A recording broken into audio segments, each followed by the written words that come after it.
Hey guys, so this is Keith Elledge from Keith's Pit Stop, and this is his beast that he's created here. So why don't you tell me a little bit about this thing here? So you said it was 331 cubic inch, right? It's 331 cubic inch. It's an L&M Racing Engines out of Philadelphia, Pennsylvania. The heads are all ported. Squeako, I think they're around Philly too. It's got his L&M Racing Engine custom camshafts in it. It's actually built for a supercharger. We had a Kenny Bell supercharger on it, making around 1,300 rear wheel. We went 819 at 165. Just pulling the front wheels 3-4 feet in the air. So yeah, you always want more. So yeah, that's the truth. Yeah, I was there watching them do that. That was pretty. Yeah, that was pretty rad. There's like a 3 or 4 foot wheel stand there. Yeah, get some pictures of it. We'll probably do a little shot of that a little bit later. But this is a crazy freaking intake manifold and a very nice setup we got going on with the intercooling with the trunk tank and all that. So we got it was 2200 cc injectors or something like that. Yeah. 2200. Yes. This thing is ridiculous. And it was twin, you said it was twin 6870s. Same ones on Leroy. That's right, yeah. So we'll do this again real quick there. This is pretty sharp. Just blow a little air at these turbos and they just start spooling. Just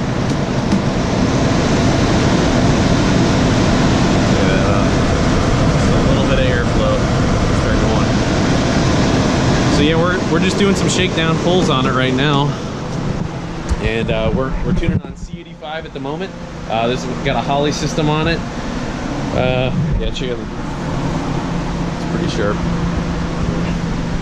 And the car was built by HFR, or a lot of HFR Fabrication did the roll bar and set the suspension up, made the ice tank, made the parachute mount, stuff like that. Cool. Let's check out the back. It's all torque bar now. I mean, yeah. You get a button everything back up. Sick welds. Love them. 40 spline, 9-inch, 355 gear. Stock location suspension. A lot going on back here. All right, so at the moment though, we've only done some shakedown pulls. We haven't done a full pull yet or anything like that. We're just running on wastegate spring right now. We don't have everything set up for the Holly yet, as far as to be able to do everything on the gate. She's making really, really good power at the moment on C85, so we'll do some longer pulls and see what we get.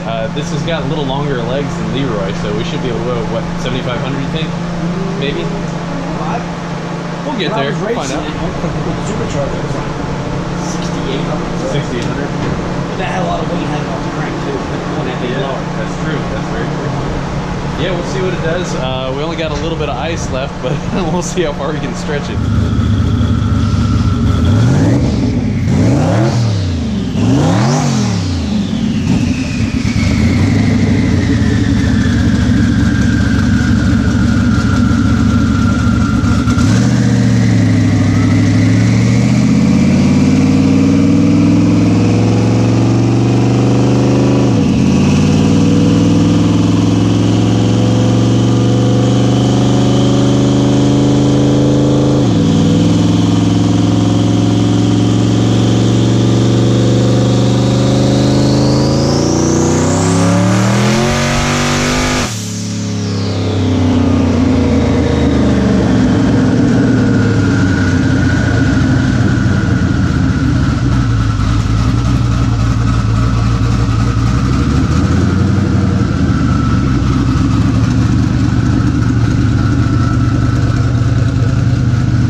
That out. That's 1051 at 6,000 RPM right there. We definitely haven't wrung it out all the way. It goes pretty much like 5,500 and then just held there for a second.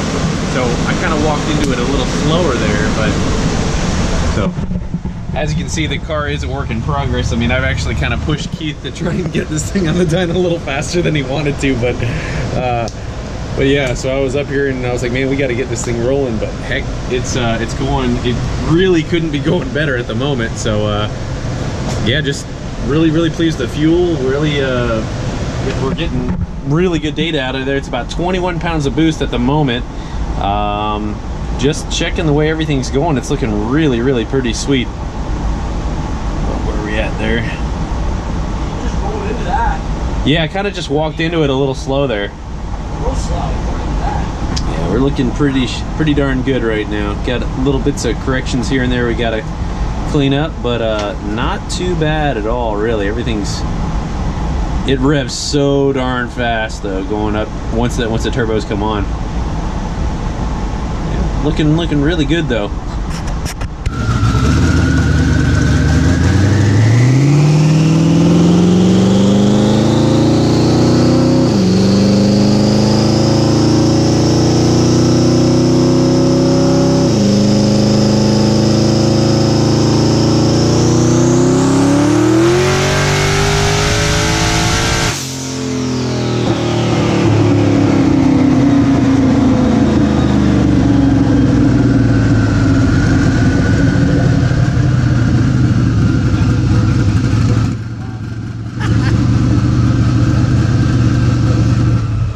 That's a new record right there. I think that's the most power I've made. What is that? Does that say 1284? 1204. 1204. Okay, yeah, it's it beats the record by like not much. But that was at what RPM? That was like 6,700 RPM. Yeah, 1204 and 915 pound-feet of torque, man. She revs, and for an automatic, this doesn't lock up either. So I mean, that's incredible power. I mean, that'd be like on a lockup or a manual, that'd probably be like 1,500 horse easy. So not bad for shakedown. I mean, you're gonna pull more than 21 pounds of boost. I mean, that's all we're running right now is 21 pounds, I believe. That is silly. That's freaking ridiculous. All right, so the game plan here right now is we had a very decent, very moderate timing curve that we were throwing in on there, and the fuel map looks really good at the moment, but I'm just gonna go ahead and I'm gonna take away a little bit of timing and see if it makes the same power or not, see if it really cares about the timing. So it's a very crucial and integral part of this whole thing, but you know, if we can make the same power with less timing, let's do it. It'll be safer.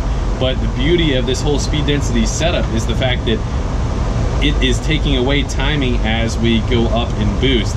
It's kind of the way I would normally set up a just about any car, or how we would set up LEROY or anything speed density where the boost is going to go up. We want to take away spark advance. So yeah, check this out. This is the kind of the timing curve of what we got going on right there. So these kind of go in roughly increments about 2 pounds of boost right there. And as we're going up in boost, so for example, right now we probably would have been only about maybe 15 degrees of timing, or 14.5 right there, but we're gonna check out, we'll try and run it a little lower, and then we'll try and run it a little higher. Kind of just see what the recipe of what this wants at the moment. But it's kind of the opposite of what you might see me do. You know, throw a little bit of timing at it. This one we're gonna take some away, see what she does.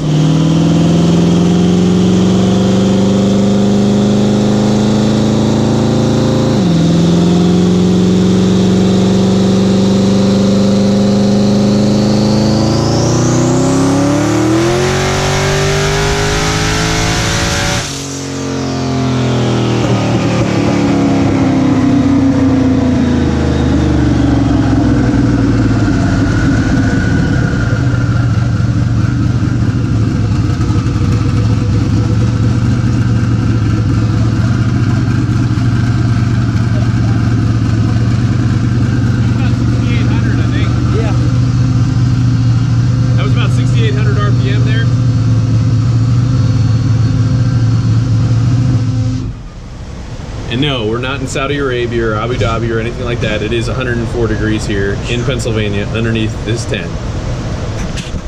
All right, so that was 1105 and 977. I think we might have been having, yeah, we definitely pick up some torque. Now, all right, let me check that out. Let me put that versus RPM. So these little spikes right here, we might be having a traction issue, but and that also could be the boost kind of being regulated as well. When you think about it, it's kind of just going dirt, dirt, dirt, dirt. You know, it's happened so darn fast. But got plenty of fuel at wide open throttle. We could definitely target a leaner mixture. Look at that. Yeah, I think we could probably throw a little bit less there. But that was 6,800 RPM, and how fast was that? Oh yeah, 155. Yeah, I think we're on track there. Yeah, I've been 165 and a quarter. Yeah, so we got to rev that out a little farther anyway. But she's looking really good. So when we took away the spikes there, we still made right at 1100 on that one. We're gonna probably mess around with that timing again and just keep tweaking at it until we get what we want. But as they call it, tuning. I mean, you're always tweaking. That's the deal. It's kind of a refining process all the time.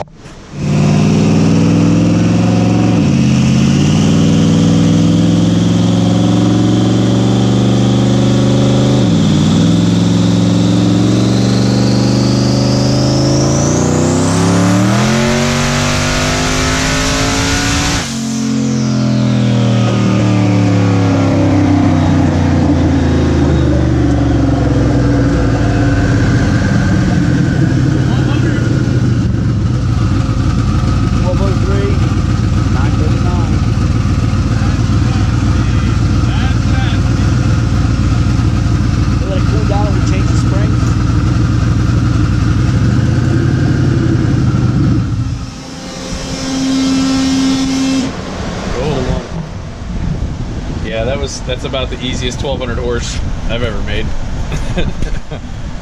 Yeah, we still got plenty of fuel, just dabbling around with the timing a little bit, and that's amazing. I mean, absolutely amazing.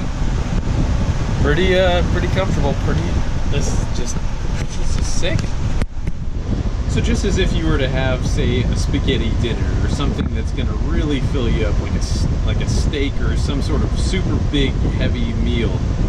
We're running a little rich right now, but what we want to do is we want to get that thing on just that right, perfect diet, and it responds. I mean, we made a very small amount of change on the fuel and almost nothing on the timing, and it picked up a lot of power pretty much underneath the curve. In some areas right there, I think we picked up over 100 horsepower at the same boost level, just cleaning up tiny little bits of fuel.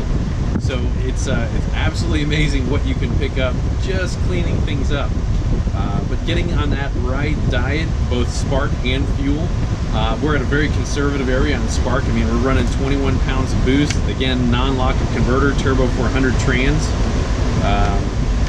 This is lots and lots and lots of power through something that's spinning within something that's spinning. It's not locked up or anything like that, like a manual transmission would be. So we're cleaning up this fuel map little by little, but we're just kind of smoothing through everything right there. Kind of all our other areas are nice and smooth transitions amongst one another. When we look at the graph, it's kind of indicative of that. You don't really see any humps or bumps or spikes or anything like that. It looks pretty good. But our timing map, though, we can we're definitely nice and smooth there as well. Just we're kind of going up in this region right here. We're only running about 15 degrees of timing at the moment, but we are on C85, so that's some pretty darn good fuel. Got a lot of cooling, and it is an oxygenated fuel, so pretty forgiving in a lot of ways. It's not exactly C16, but it is a very, very safe mixture. So we're gonna try and lean out a couple percent more fuel right here, and hopefully we can pick up just little bits more power. We haven't even totally revved it out yet, which I'm excited about. I really want to see what this thing's gonna be able to rev to. It might go 7,500 RPM, who knows, but it should make some power upstairs.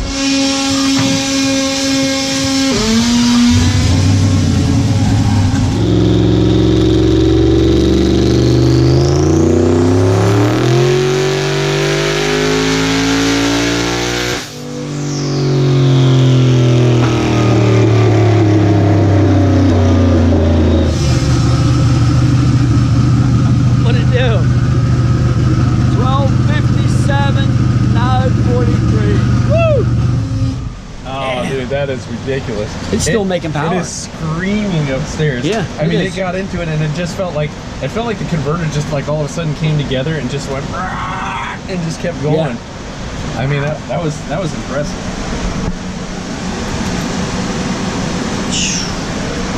Man, and I mean, as it's getting richer and hotter and all that stuff, it's still regulating and doing totally good.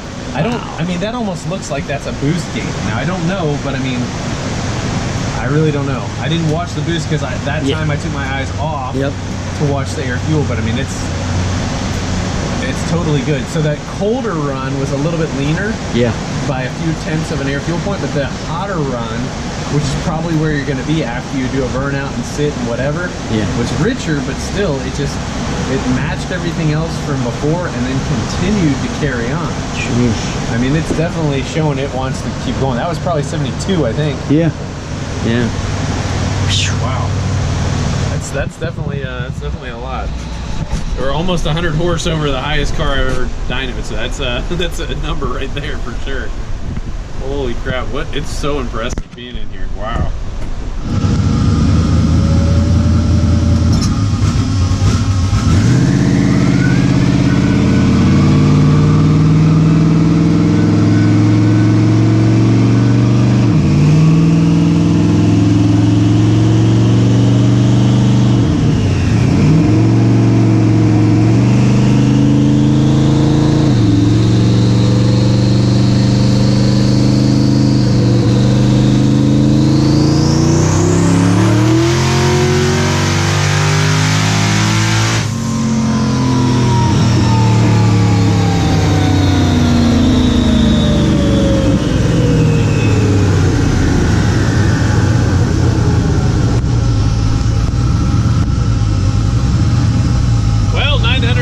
Horsepower on 15 pounds of boost. That's pretty good. Again, what do you do with a car that comes with the power adder and you want to make more power? Add more boost. But not always is the case. Right here we were just wanting to check and see how efficient the turbo was. So we actually went down in boost to try and see what we're gaining per pound of boost. So right there's about 150 horsepower. Right there's about 140. And this is about a difference of about 6 pounds. We went from about 21 pounds back down to about 15. So we're kind of averaging somewhere in the neighborhood of about 25 horsepower per pound of boost. Definitely not bad at all. Very good sweet spot to be. So this is Keith's car when he had a large blower on it down at MIR, I think a couple years ago. I was there to see that. It's pretty crazy setup there. Look at this 60 foot right there, 119. He said he was leaving at 2,500 RPM on a foot brake. So if he could have cut, you know, a 115 or something like that, or a 110, that would have been a 7-second time slip with a couple hundred less horsepower. So this is, in fact, the quest for the 7s is what this is right now.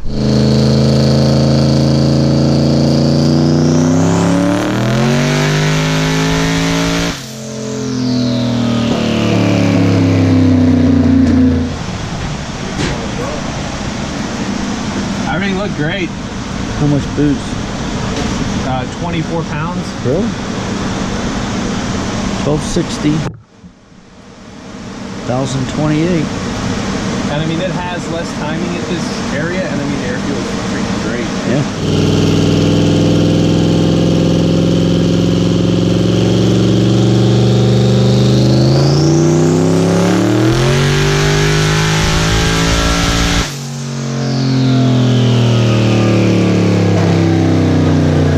I can't say how incredibly smooth everything went for a car of this kind of caliber. I mean, anytime you have something that you're doing this radical, it's bound that there's like 15 things that go wrong. You're on the dyno for like 6 hours. I mean, we took our time, everything went as smooth as possibly could be, and I mean, the over-engineering paid off, so hey, killer job, man. You're gonna leave me hanging. I mean, unbelievable. Like, look, you know how hot it is here? Look at that, I got goosebumps. Oh, hell yeah. No, I mean, this is it's an incredible combination. I mean, we're gonna take it to the track, but tune it down just a little bit, and it just never goes this smooth. I mean, the struggles that we've been through with all sorts of other 1,000 horsepower cars is like all the demons you fight, all the little issues that you go through. This is it couldn't have gone smoother, so thank God for that. And this is what a great thing to close out the week on. I mean, just what an awesome way to end the week. I'm so glad we didn't schedule any other work for today.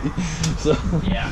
What a day. We wouldn't have been able to get it done, but a hell of an over-engineered project, and this is going to be so fast. So the quest for 7s, hopefully we can beat Leroy to it, and we'll see you next time. Thank you much for watching.